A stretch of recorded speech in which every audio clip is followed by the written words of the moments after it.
But I had enough self-awareness not to bring it up now. It would be far too embarrassing. I'll go with grapes. A fruit? Simple and neat? I like it. For a moment, I imagined what Braun would commented on my choice. I miss that guy a little.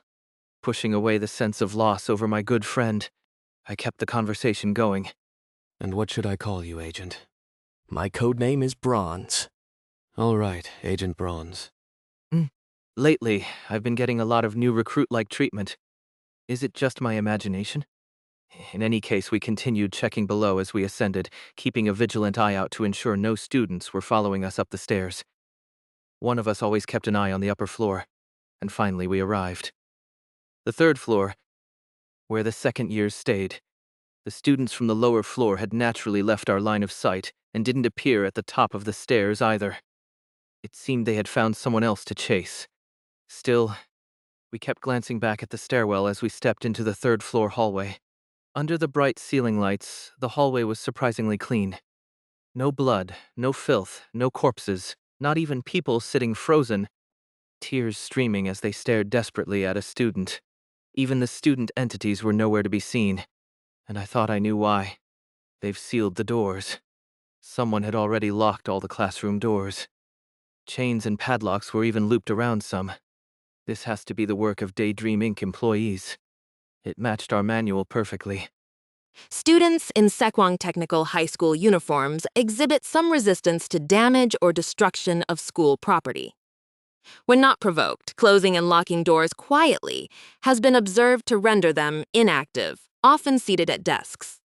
Moreover, sealing the doors meant any attempt to open them from inside would make noise. That noise would immediately alert others to turn and look. It's a basic safety measure. When there were still plenty of people around to restrict the movements of the student entities, sneaking around and locking doors would have been quite feasible. But as quiet as the hallway was, we needed to be just as silent. The students are drawn by noise. The second-year faculty office is just around the corner. Should we crawl there? With a brief whisper and nod, we ended the conversation and began moving quietly, staying close to the wall and crawling to avoid detection. Even as we moved, we didn't stop watching the corners, places like the end of the hallway or the stairwells, where someone could appear silently. Cold sweat ran down my back.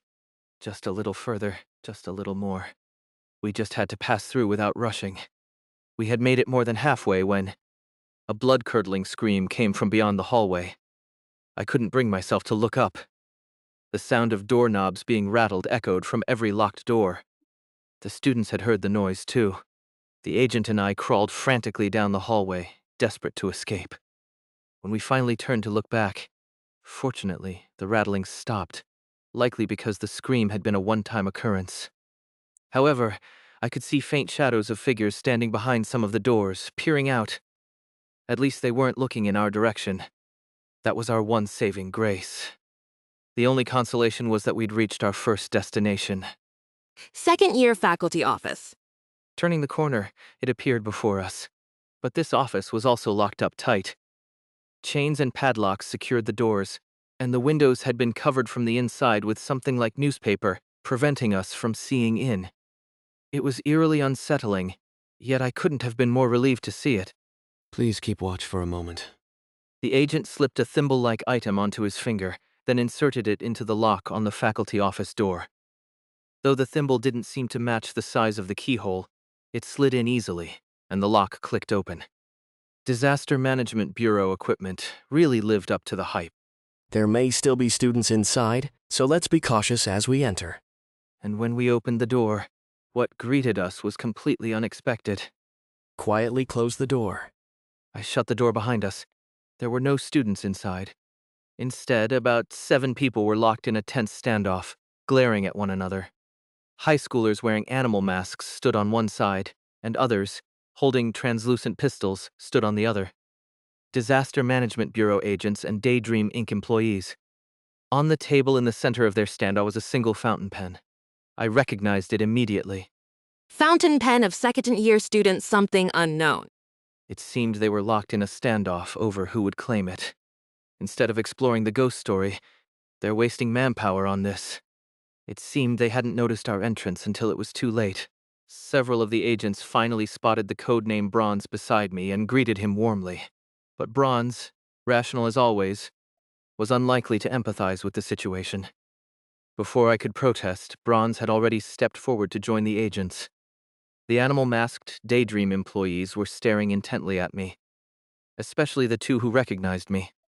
Seeing Baek Se-hyun and Jang Hyeon make identical expressions was not something I ever thought I'd experience. Their eyes darted between the Disaster Management Bureau's metal badge and translucent pistol I was holding, as if silently asking, Mocking code names? Truly fitting for a company like yours. Come here. You should step away from the door. After a moment of frantic deliberation, I made my decision. I can't bring myself to betray. Reluctantly, I stepped forward and stood beside the agent, right next to Agent Bronze. Yes, I cannot betray. I can't betray my own survival. And so it came to this, my dear co-workers. Baek Se-hyun, for once, doubted his one remaining eye. And no, he was definitely dreaming, trapped in this ghost story nightmare. But just moments ago, his mood had been one of pure irritation. I came here because I heard this school's faculty office had an item with powerful mind control abilities. Seeing the number of people gathered, it was clear this wasn't some exclusive top-tier information. Inwardly, his anger was simmering. Whoever gave me that tip is going on my blacklist. Grinding his teeth, he mentally updated his list of people to take revenge on after returning to the company. In fact, he saw opportunity in the standoff between the two factions. Just a little push, and it's chaos, right? Whether by stirring up infighting or luring monsters into the mix, he figured he could snag the item and make a clean getaway. Just like how he'd always used fools around him as bait at critical moments. Even the sight of his weak-willed coworker in the bison mask struggling to hold back tears was tolerable. The guy might still be useful. That fucker, what the hell is he doing? Baek Se-hyun stared ahead in disbelief. There, standing nonchalantly alongside the Disaster Management Bureau agents, was an all-too-familiar face in a black school uniform. The employee, who had been carrying nothing special earlier, now wore the Bureau's signature metal badge and wielded one of those strange, toy-like pistols. The last time Baek Se-hyun had seen him in the classroom, that guy hadn't been equipped with any of this gear. And now, why is a Daydream Inc. employee standing so comfortably on the other side? Looks like everyone is securing the item. Could it be what we're looking for? Kim Soleum was casually engaging in bureau-like dialogue. They don't seem ordinary. Do you think he's a high-ranking agent? Maybe he was summoned here? Jang Hyo-eun, the bison-masked coworker, alternated between staring at Baek Se-hyun and Kim Soleum, his mouth opening and closing like a fish out of water. As one of the few here who knew Kim Soleum's face, Jang Hyo-eun's astonishment was palpable despite the mask. And then he opened his mouth, clearly about to call out to Kim Soleum. Yes, that's it. You do it. Would you mind stepping aside and letting us handle this? But of course, it was Kim Soleum. This Agent Grapes instantly cut Jang Hyo-eun off, looking around at the employees with a serious expression. In supernatural disasters, personal possession of dangerous items can lead to catastrophic results. As you may have experienced, things that seem beneficial here don't always bring good outcomes. He spoke in a voice dripping with authority. His voice was, somehow, convincing. Even now, there are monsters roaming outside. Kim Soleum spoke earnestly, his eyes filled with feigned desperation. Please, for the sake of saving more lives, I ask for your cooperation. Baek Se-hyun felt chills run down his spine. Then maybe this time we could. Jang Hyo-eun, blinking slowly as if entranced, began to murmur. You've got to be kidding me! Hey, you're just a newbie. What are you talking about? Shut your mouth, would you? The other company employees snapped out of it and began shouting in outrage. What Baek Se-hyun didn't know was that Jang Hyo-eun had been carrying a mental defense item strong enough to partially mitigate the influence of the Bureau's Silver Heart. Still, the scene was chaotic enough to make the Bureau agents on the other side whisper to each other. Corporate culture is trash, huh? Right? But that Agent Grapes sure knows how to talk. That punk's even being recognized by the agents. Just what is that guy, pretending to be a government agent? In that moment, a realization like a bolt of lightning struck Baek Se-hyun's mind. Wait, was he actually a Disaster Management Bureau agent from the start? Looking closer, the agent standing beside Kim Soleum was the same one Baek Se-hyun had encountered at that insane murder lodge. The mask issued by the company had an effect that disrupted recognition for non-employees, so it seemed the agent hadn't identified him. But still, could this all have been planned from the start? Could Kim Soleum have been a bureau spy all along? A chill ran down Baek Deok-soo's spine, but at the same time he felt like he'd just been dealt a new card. If I reveal his true identity. At that moment, Kim Soleum's eyes met his. Kim Soleum smirked, lightly tapped his chest, and mouthed a single word. The very word Baek Deok-soo had written on the note he left with the emergency flashlight. "You crazy bastard, that's the debt you owe me, not the other way around." Was Kim Soleum implying that if Baek Deok-soo wanted the debt paid, he'd better shut up and cooperate? How was the debtor turning the tables and blackmailing the creditor? No, wait. Fuck, that's not important right now. Baek Deok-soo gritted his teeth. The agents now outnumbered the Daydream employees. If this continues, the field exploration team members aiming for a high clear bonus will likely back off and give up the item. If that happened, the chaos would end, and with it, his opportunity. After some hesitation, Baek Deok-soo made up his mind. He absolutely needed that item. Moreover, he knew the specialized equipment he had invested a fortune, 1,000 points, into acquiring was securely attached to the sole of his shoe. This equipment, meticulously chosen and crafted for this purpose. A lethal weapon with the purpose of confusion. Registered equipment description: a device in the form of a 3-color pen. When the pen tip is clicked, the nib ejects and explodes like a firecracker. Manufactured by Cuter E99. Enjoying the cylindrical pressure against the sole of his shoe, Baek Deok-soo deliberately turned to Jang Hae-won and struck up a conversation. "Don't you hear something strange outside?" And with that, he naturally aimed at Kim Soleum and fired. His target was that fucker's head. Instant death would ensure that even if Kim Soleum woke up from this nightmare, he wouldn't realize who had shot him. He probably has a name tag anyway. There was no way Baek Deok-soo could risk his sabotage being traced back to him. Not after he'd set up the debt narrative. I'll just pin the blame on someone else. After all, every employee in this company had the same level of moral ambiguity. Hiding his glee, Baek Deok-soo allowed a sly smile to creep across his face. The pen tip launched silently from the sole of his shoe and flew straight toward Kim Soleum's head.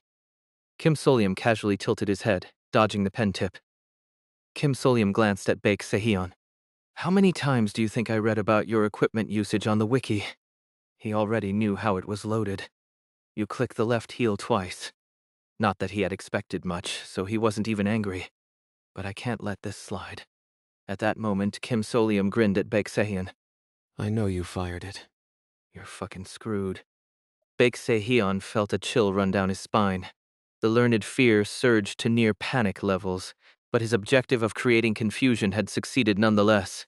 The pen tip struck the locker behind Kim Soleum and exploded, filling the room with light, noise, and smoke.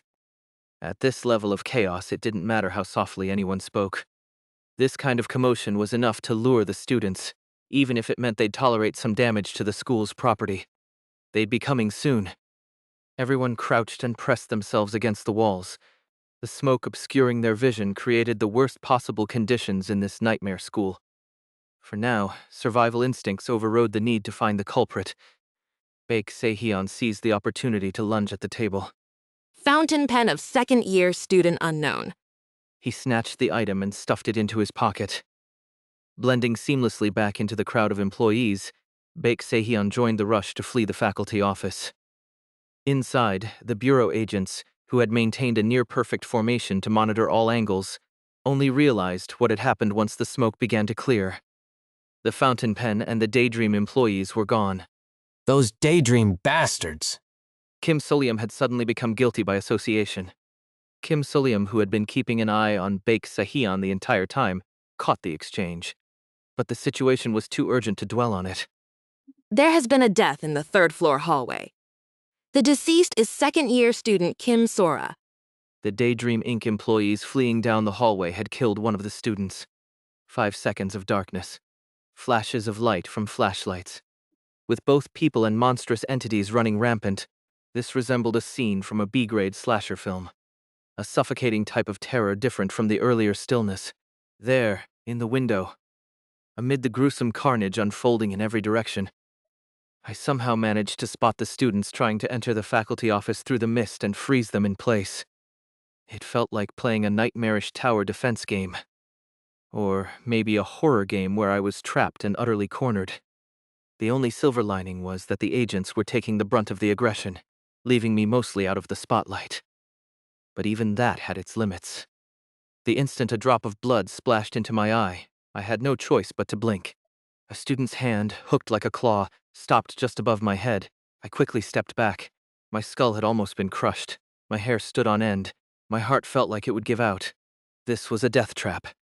The range a single flashlight can cover is no longer enough. From what I knew, the number of students per floor varied by each exploration round.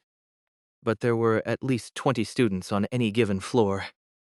And if someone killed a student and triggered the announcement, There has been a death in the second-year faculty office. accompanied by another 5-second blackout for a moment of silence. The likelihood of everyone dying here and the exploration ending was overwhelmingly high. I need to escape while I still can.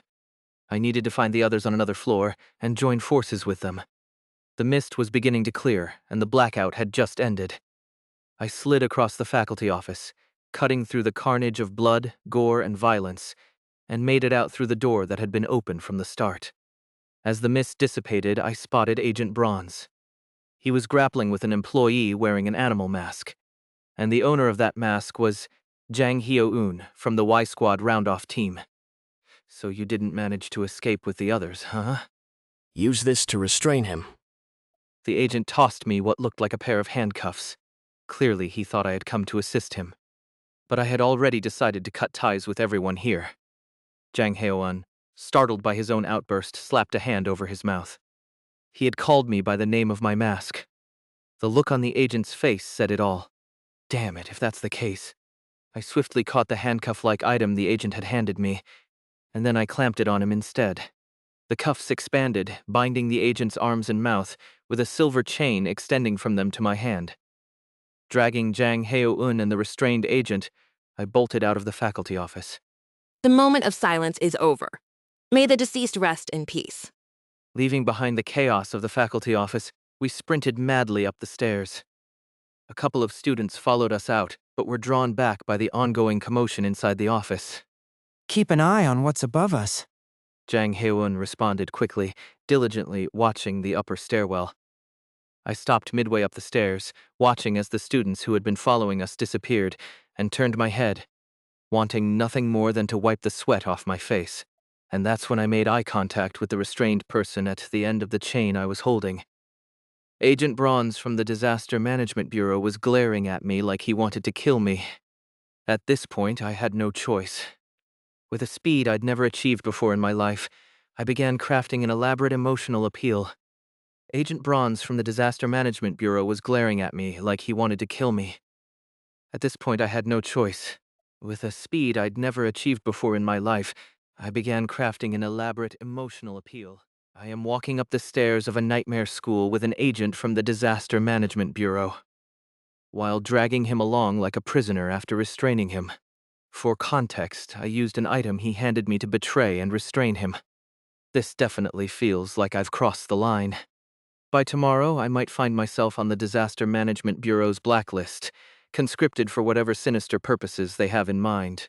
Sure, the company might protect me, but I really don't want to owe Daydream Inc. anything. It would be utterly insane. I need to fix my image somehow. If you promise not to yell, I'll remove the gag. Please just nod your head. The agent's murderous glare softened slightly. He gave the faintest of nods. If he's going to deceive me, he could at least try to hide it better. With a sigh, I continued. I have no intention of harming you, stealing Disaster Management Bureau intel, or reporting anything back to the company. And as I just said that, I felt no pain whatsoever. I know the caramel you gave me is a truth-inducing interrogation aid. The agent's pupils trembled. Of course, I don't think you gave it to me with malicious intent. It's just... I gazed at the air with a melancholic look. I wanted to convey that, even though I work for Daydream Inc., I wasn't planning to lie to you. Strictly speaking, I was lying. If it came to it, I fully intended to use express-delivered alien painkillers to bypass the effects and lie my way to survival. Unsurprisingly, a sharp discomfort began to rise from within. It felt like my insides were twisting like the onset of an ulcer. But now wasn't the time to let it show. I can endure this without flinching. The more malicious or deliberate the lie, the greater the pain. What I just said was evasive at most, barely a level 1 discomfort. I discreetly loosened a small silver badge in my pocket while keeping my face composed. Then, I openly showed the item, the silver heart, to the agent. I'm telling you this without relying on tools like these. I'll repeat myself. If you promise not to yell, I'll remove the gag. Just nod your head. Conflict flickered in the agent's gaze. When we stopped on the landing, he gave another faint nod. Without a word, I removed the gag. The agent kept his promise and didn't cause a commotion. I returned the flashlight and pistol I had confiscated from the agent. Then, I loosened the restraints on his arms. You'll need them to defend yourself in this kind of urgent situation. Not that the pistol works on anything but ghosts or supernatural entities, though it could theoretically harm bad actors depending on the ammunition. I didn't think either Jang Hyo-eun or I fit the criteria for such targets. Jang Hyo-eun hasn't caused any significant trouble in the past 3 months.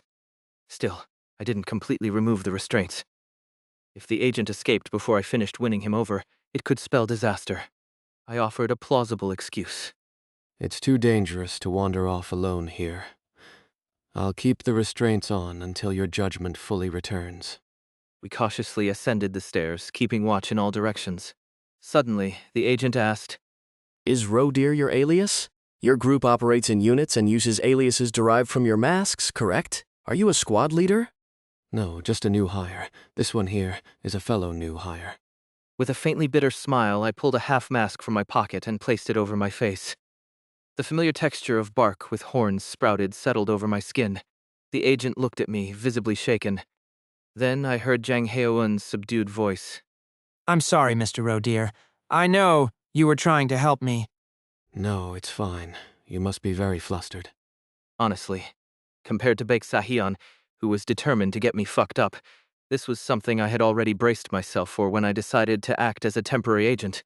Moreover, Jang Hyo-eun even went as far as to vouch for me to the agent.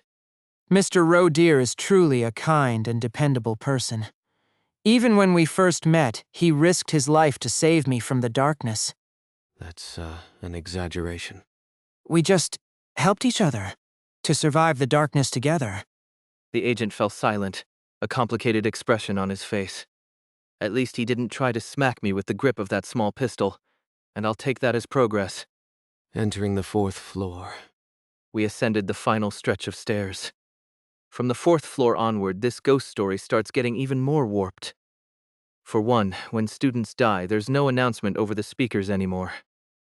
The floor is eerily dark.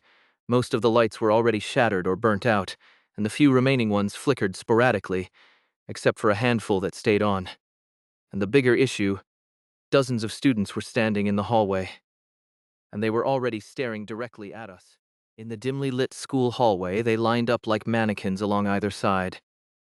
The 4th floor student entities were all 3rd years, with more than 100 confirmed in every exploration log of this floor. Hearing that alone would make you think, well, guess we're all doomed.